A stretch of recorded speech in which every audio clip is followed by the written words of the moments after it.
다양한 정보와 감동이 있습니다. 안녕하세요. TV 이웃 다정다감입니다. 세계보건기구에 따르면 현재 전 세계적으로 4,500만 명이 녹내장으로 시력을 잃었다고 합니다. 이는 전체 실명 인구의 12%를 차지할 정도로 결코 적지 않은 숫자인데요. 게다가 자각 증상이 거의 없어서 소리 없는 실명이라 불릴 정도로 무서운 녹내장. 하지만 아직까지 이 녹내장에 대한 일반인들의 인식은 많이 부족한 실정입니다.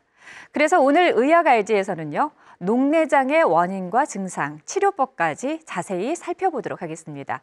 오늘 도움 말씀에는 안과 전문의 김진수 교수 나오셨습니다. 교수님 어서 오세요. 안녕하세요.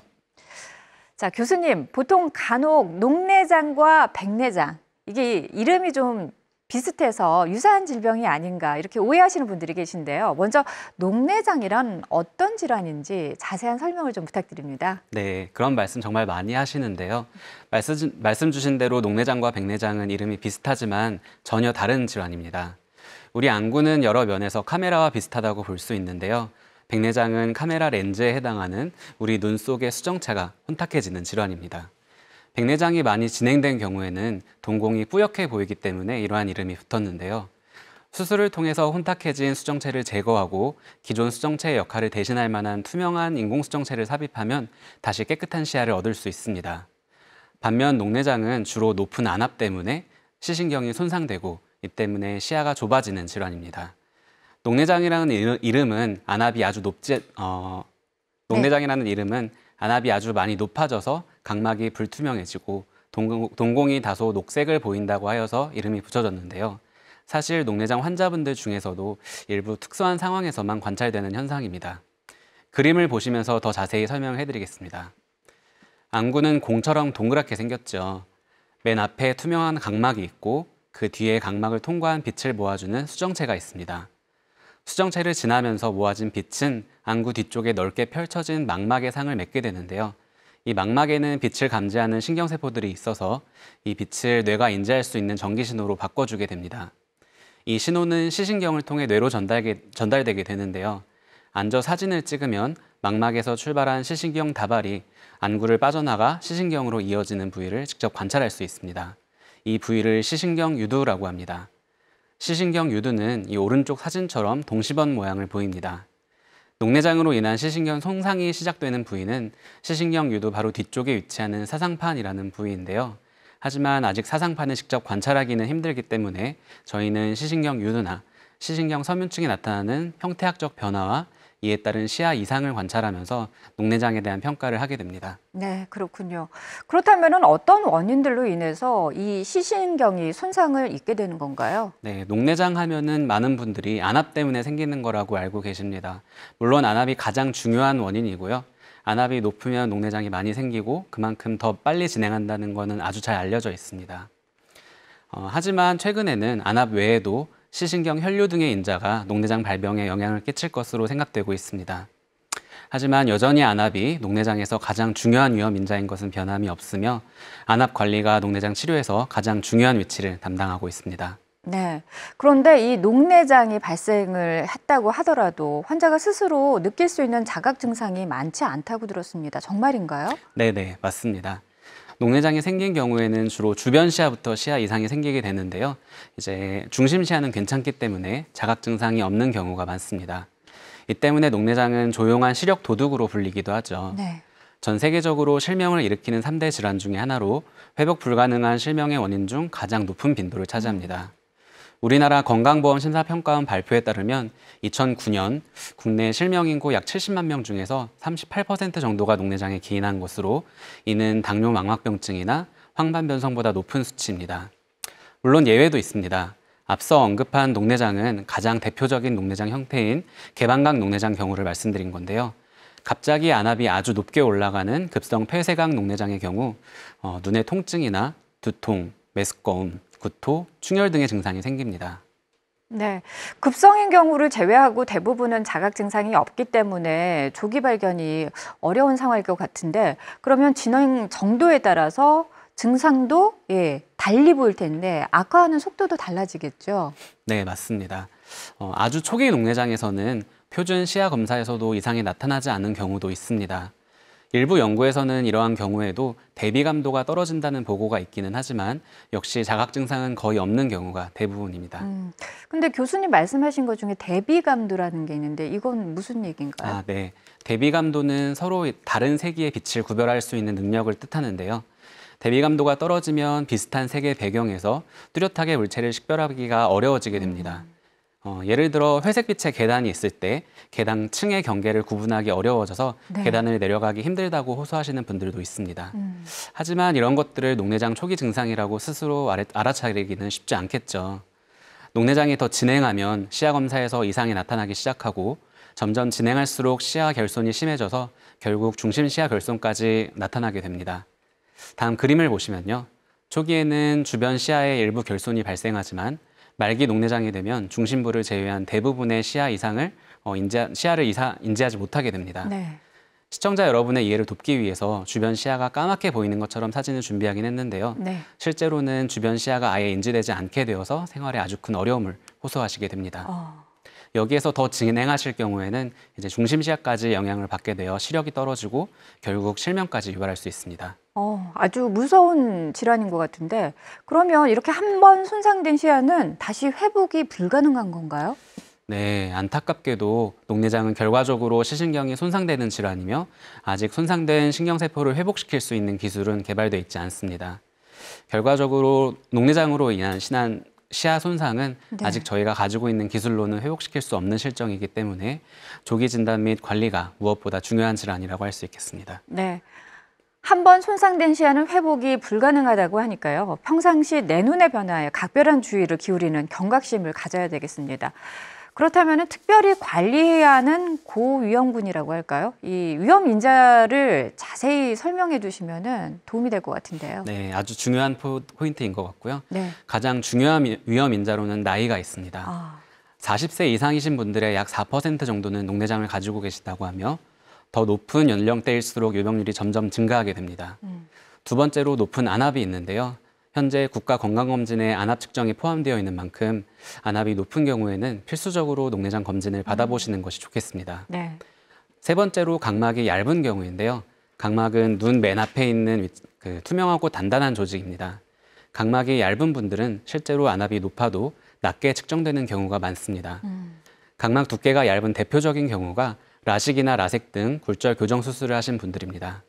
이러한 분들은 수술 이후에 스테로이드 성분이 포함된 안약도 장기간 점안하셨을 가능성이 높기 때문에 안압이 높게 측정되지 않더라도 정기적으로 안과 검진을 받으실 것을 추천드립니다. 네.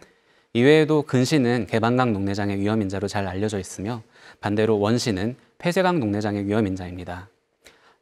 혈액순환장애나 당뇨, 고혈압 등의 전신질환, 녹내장 가족력, 눈 외상 등의 과거력 등을 가지신 분들도 정기적인 안과 검진을 권유드립니다. 네. 말씀해 주신 것처럼 위험 인자가 여러 가지가 있지만 그래도 녹내장의 가장 주요한 위험 요인은 무엇보다 높은 안압이다라고 얘기를 하셨는데요. 그렇다면은 정확히 안압이라는 것이 무엇인지 저희가 살펴봐야 될 것 같습니다. 네, 안압은 말 그대로 눈 속에 있는 압력을 뜻하는데요. 안압은 여러 가지 요소들에 의해 조절되고 있지만 눈 앞을 채우고 있는 방수가 가장 중요한 요소입니다. 방수는 홍채 뒤쪽에 위치한 모양체에서 만들어져서 홍채 앞쪽에 위치한 채 같은 구조물인 섬유줄을 통해 눈에서 빠져나가게 됩니다. 여기서 방수가 너무 많이 만들어지거나 잘 빠져나가지 못하면 눈 속에 방수의 양이 많아지면서 안압이 상승하게 되는 것입니다. 욕조에 물이 가득 차 있는데 하수구로 물이 잘 내려가지 않는 상황을 생각하시면 됩니다. 이런 상황에서 물은 계속 틀어져 있으니 물이 넘쳐나겠죠. 눈은 닫힌 공간이기 때문에 넘칠 수가 없으니까 안압은 계속 높아지게 됩니다. 높은 안압은 시신경을 손상시키는데요. 네. 시신경이 버티기 어려운 높은 안압에서는 가장 대표적으로 시신경 유두의 모양이 변하게 됩니다. 사진을 보면서 설명드리도록 하겠습니다. 앞서 시신경 유두를 동심원 형태라고 설명드렸는데요. 두 동심원 사이의 불그스름한 조직을 시신경 태라고 부릅니다. 네. 녹내장이 진행하는 경우에 이 시신경 태가 얇아지면서 동심원 중의 안쪽 원의 비중이 상대적으로 커지게 됩니다. 두 원의 비율이 커졌다는 뜻으로 이러한 변화를 시신경 유두비 증가라고 표현하게 되는데 건강검진을 받아보신 분들은 흔히 들어보셨을 것이라고 생각합니다. 그런데 앞서서 교수님께서 말씀해 주신 것 중에 이 안압이 정상이어도 녹내장이 발생할 수 있다고 말씀을 하셨거든요. 그건 어떤 경우에 그렇게 발생하는 건가요? 네, 일반적으로 이제 정상 안압이라고 하는 것은 10에서 21mm 머큐리 사이의 안압을 말하는데요. 사실 안압이 정상이라는 기준이 조금 애매하기는 합니다. 예전 서구권에서 시행된 연구에서 인구 100명 중 99명은 이 범위 안에 있기 때문에 정상 안압이라는 기준이 생겼는데요. 사실 우리나라 개방각 녹내장 환자분들의 대부분은 21mm 머큐리 이하의 안압을 유지하고 있습니다. 연구에 따라 다르기는 하지만 70%에서 높게는 90%의 녹내장 환자분들이 정상 범위의 안압에서도 녹내장이 생기는 정상 안압 녹내장 환자분이라고 보고되어 있습니다. 여기서 여러분이 반드시 알고 계셔야 될 부분은 정상 안압 녹내장이라고 해서 안압 외의 원인으로 녹내장이 생겼다는 뜻은 아니라는 것입니다. 여러 연구를 통해 정상 안압 녹내장에서도 안압을 낮추면 녹내장 진행을 늦출 수 있다는 점이 아주 잘 증명되어 있습니다. 예를 들어 15라는 안압에서도 녹내장이 생긴 분들은 상대적으로 시신경이 안압에 대해 더 취약할 상태였을 거라고 생각해서 안압을 더 낮추는 방식으로 녹내장을 관리하게 됩니다. 네. 반대로 25라는 안압에서도 이제 녹내장이 생기지 않는 분들도 있는데요. 이러한 분들은 시신경이 비교적 안압에 잘 버티는 분들로 생각됩니다. 물론 안압이 높기 때문에 녹내장이 생길 가능성이 높아서 정기 검진은 필요하겠지만 당장 안압을 낮추는 치료가 필요하지는 않습니다. 네. 그러니까 같은 안압이라고 해도 다른 사람들보다 상대적으로 시신경이 약한 분들이 이 녹내장 많이 걸릴 수 있다는 말씀이신 것 같은데요. 근데 저희가 좀 알고 있기로는 보통 백내장이나 녹내장 하면은 이제 노인성 질환이다라고 많이들 생각을 하시잖아요. 근데 지금 말씀하신 거 보니까 꼭 노인 질환뿐만 아니라 젊은 연령층에서도 많이 발생할 수 있겠다는 생각이 들거든요. 네. 네. 발생 연령이 보통 어떻습니까? 녹내장은 기본적으로 노인성 질환인 것은 맞고요. 네. 그 때문에 연령이 높을수록 그 유병률이 높은 것은 맞습니다. 하지만 최근에는 40살 이하의 젊은 녹내장 환자분들도 많아지는 추세인데요.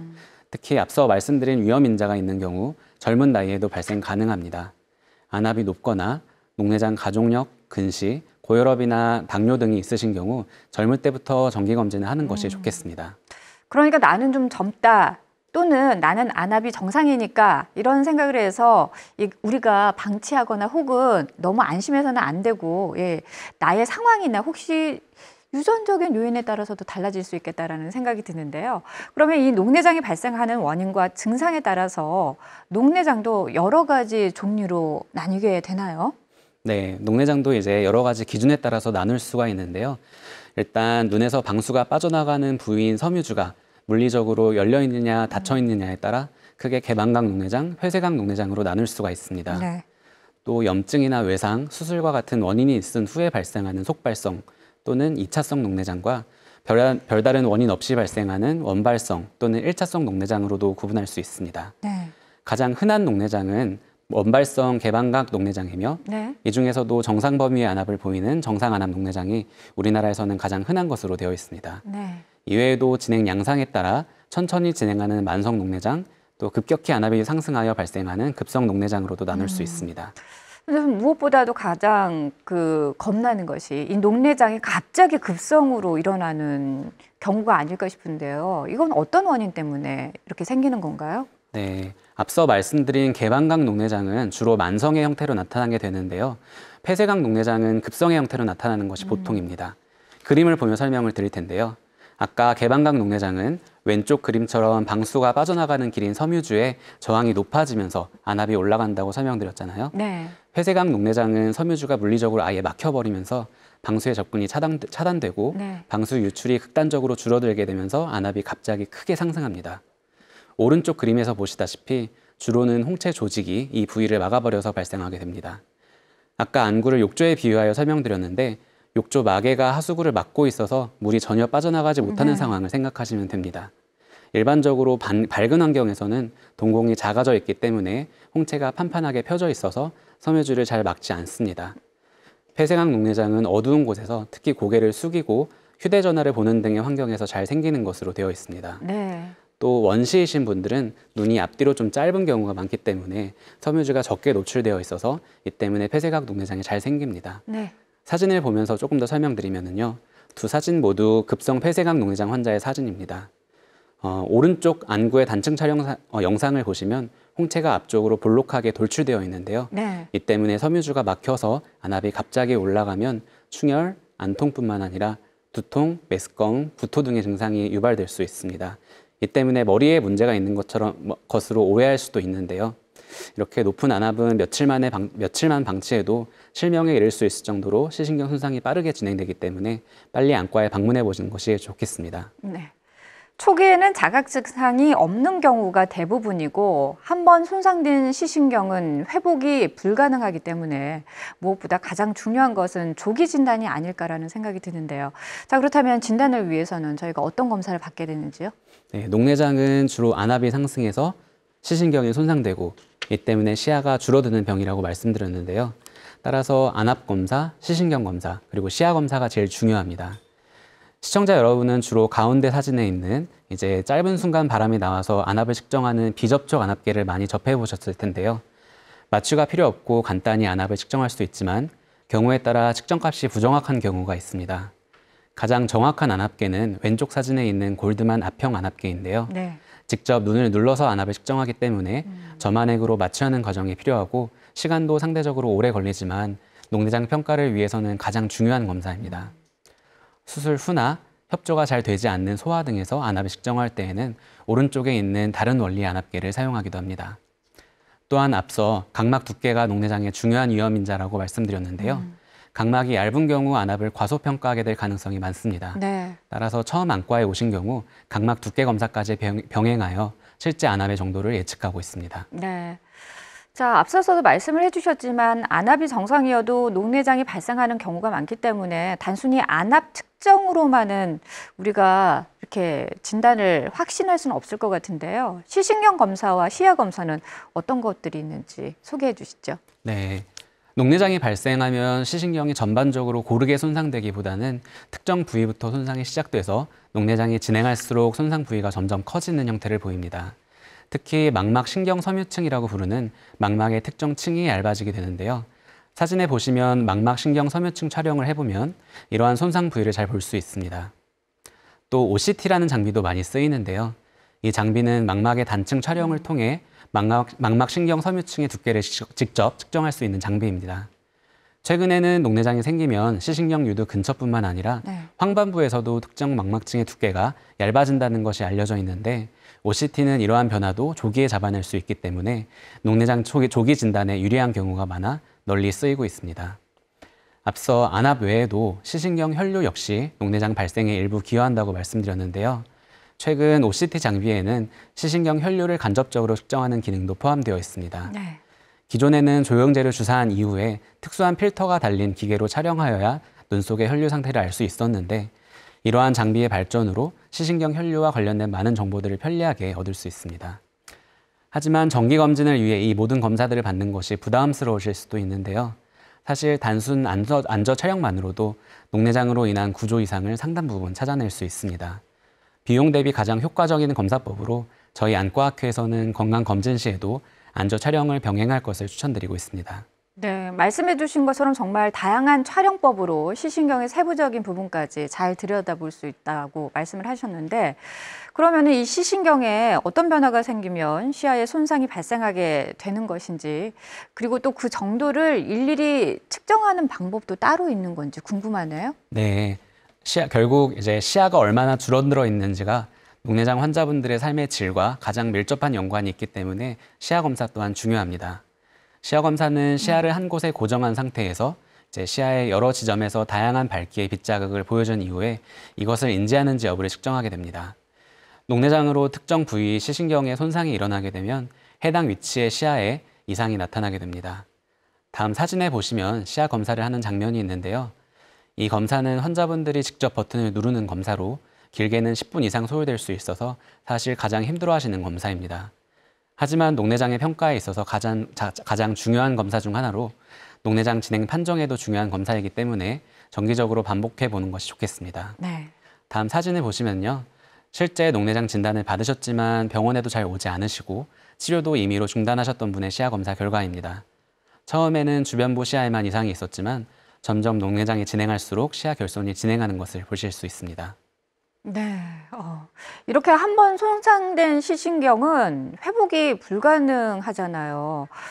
그러면 환자 입장에서는 어차피 좋아지지 않을 거면은 우리가 왜 어렵게 이렇게 고생을 해서 검사를 받고 치료를 하냐. 예, 이런 질문을 할 수도 있을 것 같아요, 교수님. 네, 맞습니다. 그런 질문을 하시는 분들이 종종 있으신데요. 중요한 점은 녹내장은 진행성 질환이라는 점입니다. 치료를 하지 않으면 점점 더 시야가 좁아지고 계속 진행하면 아예 실명할 수도 있습니다. 따라서 좋아질 수는 없더라도 나빠지는 속도를 최대한 늦추는 것이 녹내장 치료의 목표라고 할 수 있겠습니다. 녹내장 진행이 충분히 느려지는 적정 안압을 찾아서 가능한 이 안압 수치를 일정하게 유지하는 것이 녹내장 관리의 핵심입니다. 네. 그러면 말씀하신 적정 안압의 관리를 위해서 주로 어떤 치료들을 받는지 그것도 알려주시죠. 네. 가장 효율적이고 부작용이 적은 치료 방법은 녹내장 안약을 점안하는 것입니다. 주로 방수 생성을 억제하거나 네. 방수 유출을 증가시키는 기전으로 안압을 낮추게 되는데요. 안약은 부가적으로 시신경 혈류 개선이나 시신경 보호 효과도 있을 것으로 기대하고 있습니다. 이러한 녹내장 안약은 여러 가지 종류가 있습니다. 특정 안약의 효과가 적거나 부작용이 심한 경우 다른 안약을 사용해 볼 수도 있으며 안압이 어느 정도 떨어졌음에도 불구하고 녹내장이 진행하는 경우에는 안압을 더 떨어뜨리기 위해 안약을 바꾸거나 추가하여 점안하게 되기도 합니다. 안약을 최대한 써도 녹내장이 진행하는 경우에는 추가적인 안압 하강을 위해 녹내장 레이저 또는 수술을 고려해 볼 수 있습니다. 그러면 레이저 치료는 어떤 것인가요? 네, 앞서 개방각 녹내장의 경우 방수가 빠져나가는 섬유주 자체의 저항이 높아져서 안압이 높아진다고 말씀드렸는데요. 이 섬유주의 약한 세기의 레이저를 조사함으로써 섬유주 조직을 약간 변형시키고 이를 통해 저항을 좀 낮추어서 안압을 떨어뜨릴 수 있습니다. 사실 처음부터 레이저 치료를 하는 경우도 있기는 한데요. 레이저를 시행한 경우 모든 경우에서 안압이 떨어지는 것은 아니기 때문에 보통은 처음에는 안약 치료를 시작한 이후에 네. 효과가 충분하지 않은 경우 일부에서 시행하게 되겠습니다. 이러한 방식의 레이저 치료를 레이저 섬유주 성형술이라고 부르는데요. 이는 개방각 녹내장일 경우 시행하게 되는 반면 급성 폐쇄각 녹내장의 경우 레이저로 홍채에 구멍을 만드는 레이저 홍채 절개술을 시행하게 됩니다. 많은 경우 이 시술만으로도 충분히 안압이 떨어져서 추가적인 안압약 점안 없이도 적정 수준의 안압을 유지하는 분들이 많이 있습니다. 네. 레이저 치료까지 해봤는데도 불구하고 적정 안압이 조절되지 않는다면 그럼 마지막으로 수술로 가는 건가요? 네, 그런 경우에는 수술을 고려해 볼 수 있습니다. 하지만 백내장 수술과는 좀 다르게 생각하셔야 하는데요. 녹내장 수술을 해도 이미 손상된 시신경과 좁아진 시야는 회복될 수가 없습니다. 안약이나 레이저로 안압이 조절되지 않기 때문에 안압을 떨어뜨릴 목적으로 수술이 이루어지게 됩니다. 네. 하지만 수술 효과가 평생 가지는 않고 평생 받을 수 있는 수술의 횟수에도 제한이 있기 때문에 다른 방법으로 도저히 안압을 떨어뜨릴 수 없는 경우 수술이 시행되게 됩니다. 네. 자, 그러면 구체적으로 어떤 수술법들이 있는지 설명해 주시죠. 네, 가장 오래전부터 시행해왔던 녹내장 수술로는 섬유주 절제술이 있습니다. 사실 원래는 채 모양의 섬유주를 제거해서 그 뒤쪽으로 방수가 잘 빠져나가게 하려고 개발된 수술인데요. 실제로는 눈 흰자에 만든 절개창을 통해 방수가 결막 아래로 흘러나와서 안압이 낮아지게 됩니다. 다음 그림은 섬유주 절제술의 모식도인데요. 오른쪽 사진에서 보이는 검은 자와 흰 자의 경계부에 계단 모양의 통로를 만들어서 안압이 높은 경우 이 통로를 통해 방수가 결막 아래로 빠져나오도록 만듭니다.